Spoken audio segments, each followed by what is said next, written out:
Les files d'attente s'allongent dans cet aéroport de Tripoli. Des ressortissants étrangers avec une seule idée en tête, fuir la Libye. La situation du pays est devenue insoutenable. Tripoli, la capitale, ou encore Benghazi sont devenus des théâtres d'affrontements quotidiens et meurtriers entre les milices rivales.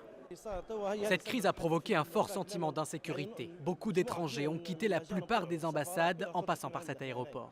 Une roquette tombée sur une maison aurait tué des civils égyptiens.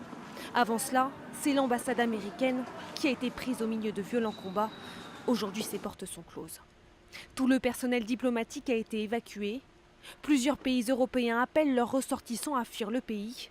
La France, dont une centaine de ressortissants vit en Libye, fait de même.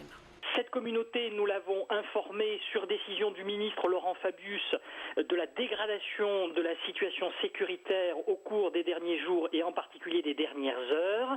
Et la recommandation que nous leur faisons aujourd'hui, c'est de quitter le territoire libyen. Depuis la chute du régime de Mouammar Kadhafi en 2011, des armes puissantes ont été disséminées sur l'ensemble du territoire.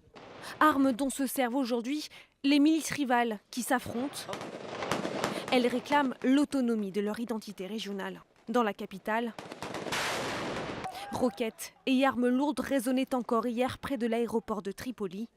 Le nouveau Parlement doit entrer en fonction le 4 août. Sa mission première, stopper ces violences qui entravent la transition démocratique en Libye.